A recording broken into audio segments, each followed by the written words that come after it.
Filsafat Islam. 1. Pengertian. Filsafat adalah studi tentang seluruh fenomena kehidupan dan pemikiran manusia secara kritis. Dengan kata lain, filsafat adalah proses kegiatan berpikir secara mendalam dan fokus. Dari kajian filsafat itulah ilmu pengetahuan memiliki nafasnya untuk terus mengalami perkembangan. Filsafat telah ada sejak masa Yunani kuno. Beberapa filosof Yunani kuno yang terkenal antara lain Pythagoras, Socrates, Plato, dan Aristoteles. Sementara filsafat Islam adalah kegiatan memikirkan segala hal yang ada di dunia ini dengan landasan dan pandangan dari Islam. Kegiatan berfilsafat ini digunakan untuk mengklarifikasikan pembenaran prinsip-prinsip di dalam Islam seperti ketuhanan, jiwa, roh, kenabian, wahyu, dan kitab suci. Dengan kata lain, filsafat Islam memperkuat argumentasi yang menjaga Islam. Filsafat Islam juga sering disebut filsafat Arab dan filsafat Muslim, merupakan suatu kajian sistematis terhadap kehidupan, alam semesta, etika, moralitas, pengetahuan, pemikiran, dan gagasan politik yang dilakukan di dalam dunia Islam atau peradaban umat muslim dan berhubungan dengan ajaran-ajaran Islam. Karena pada masa tersebut Islam berpusat di Arab ataupun Madinah. Hakikat dari filsafat Islam adalah akal dan Al-Quran. Filsafat Islam tidak mungkin terlepas tanpa akal dan juga Al-Quran. Akal yang memungkinkan aktivitas itu menjadi aktivitas filsafat, dan Al-Quran yang menjadi ciri khas dari keislaman dan sumber dari informasi beserta tujuan filsafat itu sendirinya. Kemudian yang kedua ada hubungan filsafat Islam dan juga filsafat Yunani. Menurut Harun Nasution, Islam bersentuhan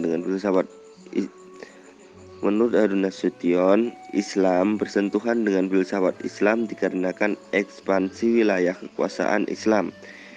Di bawah pemerintahan Harun ar-Rasyid, penerjemahan buku-buku ilmu pengetahuan Yunani ke dalam bahasa Arab pun dimulai.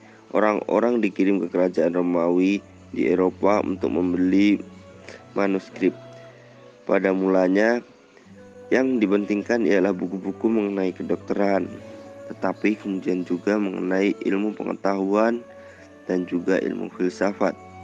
Buku-buku itu diterjemahkan terlebih dahulu ke dalam bahasa Syria, bahasa ilmu pengetahuan di Mesopotamia. Di waktu itu kemudian diterjemahkan ke dalam bahasa Arab. Akhirnya penerjemahan diadakan langsung ke dalam bahasa Arab.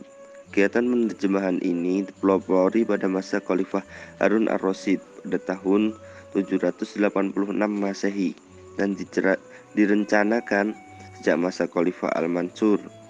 Penerjemahan dari zaman itu antara lain adalah Hunain ibnu Ishaq yang wafat pada 873 Masehi. Kemudian seorang Kristen yang pandai berbahasa Arab dan Yunani, pernah berkunjung Yunani, ia menerjemahkan 20 buku ke dalam bahasa Syria dan 14 buku lain dalam bahasa Arab. Menurut keterangan, Hunain mempunyai 90 pembantu dan murid dalam kegiatan penerjemahan ini. Anak Hunain bernama Ishak yang wafat pada 910 Masehi juga membantu proses penerjemahan. Selain itu ada juga Sabit ibnu Qurra pada tahun 825 sampai dengan 931 Masehi. Seorang penyembah bintang, Kusta ibnu Luqa, seorang Kristen, dan Hubais, keponakan Hunain, Abu Bishr Mata ibnu Yunus. Kemudian juga ada orang Kristen yaitu selanjutnya pada masa filosof Islam selanjutnya menggunakan buku-buku hasil terjemahan tersebut sebagai dasar dari pemikiran mereka.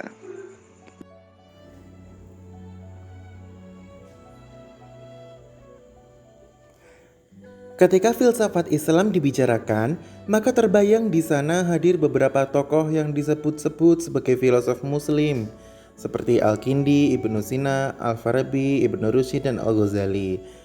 Mari kita bahas satu persatu tokoh-tokoh tersebut. Yang pertama adalah Al-Kindi, memiliki nama lengkap Abu Yusuf Ya'qub Ibnu Ishaq As-Sabbah Al-Kindi. Al-Kindi merupakan filsuf kebangsaan Arab dan dipandang sebagai filsuf muslim pertama. Secara etnis, Al-Kindi lahir dari keluarga berdarah Arab yang berdasar dari suku Kindah, salah satu suku besar daerah Jazirah Arab.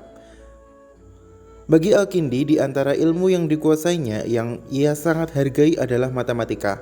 Hal ini disebabkan karena matematika bagi Al-Kindi adalah muqaddimah bagi siapa saja yang ingin mempelajari filsafat. Muqaddimah ini begitu penting sehingga tidak mungkin bagi seorang untuk mencapai keahlian dalam filsafat tanpa terlebih dahulu menguasai matematika.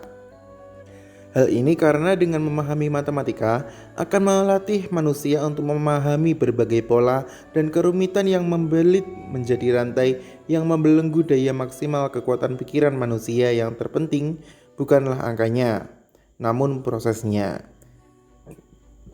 Kemudian Ibnu Sina, dikenal juga sebagai Avicenna di dunia barat, adalah seorang filsuf ilmuwan dan dokter kelahiran Persia yang terkenal dengan ilmu kedokterannya. Ibnu Sina menulis secara ekstensif pada filsafat Islam awal, terutama mata pelajaran logika, etika, dan metafisika, termasuk risalah bernama Logika dan Metafisika. Buku tentang penyembuhan menjadi tersedia di Eropa dalam terjemahan Latin parsial beberapa puluh tahun setelah komposisi dengan judul Sufficientia. Dan beberapa penulis telah mengidentifikasi Latin Avicennism sebagai perkembangan untuk beberapa waktu. Sejalan lebih berpengaruh Latin Averroism, karya-karyanya yang terkenal antara lain kitab Qanun fi at-Tibb, kitab Asy-Syifa, kemudian ada juga kitab Fi Aqsami al-Ulumi al-Aqliyah yang merupakan karya kitab dalam bidang ilmu fisika Ibnu Sina. Selanjutnya ada Al-Farabi, memiliki nama lengkap Abu Nasir Muhammad bin Al-Farah Al-Farabi. Al-Farabi berpakaian rapi sejak kecil. Ayahnya seorang ofisir tentara Turki keturunan Persia, sedangkan ibunya berdarah Turki asli. Sejak dini ia digambarkan memiliki kecerdasan istimewa dan bakat besar untuk menguasai hampir setiap subjek yang dipelajari. Selama hidupnya Al-Farabi banyak berkarya. Jika ditinjau dari ilmu pengetahuan, karya-karya Al-Farabi dapat ditinjau menjadi 6 bagian, yakni logika, matematika, ilmu alam, teologi, ilmu politik, kutub munawwa'ah, dan musik. Filsafat politik Al-Farabi, khususnya gagasan mengenai penguasa kota, utama mencerminkan rasionalisasi ajaran imamah dalam Syiah. Maksudnya pemimpin adalah seseorang yang disebutnya sebagai filsuf yang berkarakter Nabi. Nabi Muhammad merupakan orang yang mempunyai kemampuan fisik dan jiwa yang sesuai sebagai pemimpin, dan imam-imam yang ditunjuk oleh Rasulullah diyakini memiliki kualitas yang setidaknya dinilai pantas oleh Rasulullah. Kemudian ada Ibnu Rushd. Nama lengkapnya adalah Abu Al-Walid Muhammad Ibnu Ahmad Ibnu Rushd, lebih dikenal sebagai Averroes di dunia barat. Ibnu Rushd berpendapat bahwa dalam agama Islam berfilsafat hukumnya boleh, bahkan bisa jadi wajib hukumnya untuk beberapa kalangan. Ia juga berpendapat bahwa teks Quran dan hadis dapat diinterpretasikan secara tersirat atau kiasan jika teks tersebut terlihat bertentangan dengan kesimpulan yang ditemukan melalui akal dan filsafat. Karya Ibnu Rushd di bidang filsafat antara lain seperti Mahbadiul Falasifah, Tahafut, dan Kulian. Kemudian ada Al-Ghazali, memiliki nama lengkap Abu Hamid Muhammad bin Muhammad Al-Ghazali At-Tusi Asy-Syafi'i, terkenal sebagai Imam Al-Ghazali. Memiliki riwayat hadis yang dikumpulkan olehnya, Imam Al-Ghazali mempunyai daya ingat yang luar biasa. Imam Al-Ghazali telah mengembara selama 10 tahun dan mengunjungi tempat-tempat suci di daerah Islam yang luas seperti Mekah, Madinah, Yerusalem, dan Mesir. Ia terkenal dengan ahli filsafat Islam yang telah mengharumkan nama ulama di Eropa melalui karya-karyanya yang bermutu tinggi. Sejak kecil, ia telah dididik dengan akhlak yang mulia. Hal ini menyebabkan dia benci kepada sifat riya, megah, sombong, takabur, dan sifat-sifat tercela yang lain. Ia sangat kuat beribadah, wara', zuhud, dan tidak gemar kepada kemewahan, kepalsuan, kemegahan, dan mencari sesuatu yang mendapat ridho Allah. Kemudian ada Ar-Razi. Nama lengkap Ar-Razi adalah Abu Bakar Muhammad ibnu Zakaria ibnu Yahya Ar-Razi. Dalam wacana keilmuan barat, beliau dikenal dengan sebutan Ar-Razes. Kemudian ketekunannya dapat dilihat dalam bidang kedokteran dan filsafat. Ar-Razi menjadi terkenal sebagai dokter dermawan penyayang kepada pasien-pasiennya. Sebagian dari karyanya telah dikumpulkan menjadi satu kitab yang bernama Al-Rasail Falsafiyah dan buku-buku yang lainnya seperti Tin Al-Ruhani, Al-Sirr Al-Falsafah, dan lain sebagainya. Namun Ar-Razi terkenal sebagai ahli kimia dan ahli kedokteran dibanding dengan sebagai filosof, karena tidak banyak karyanya yang bertema filsafat yang dipublikasikan.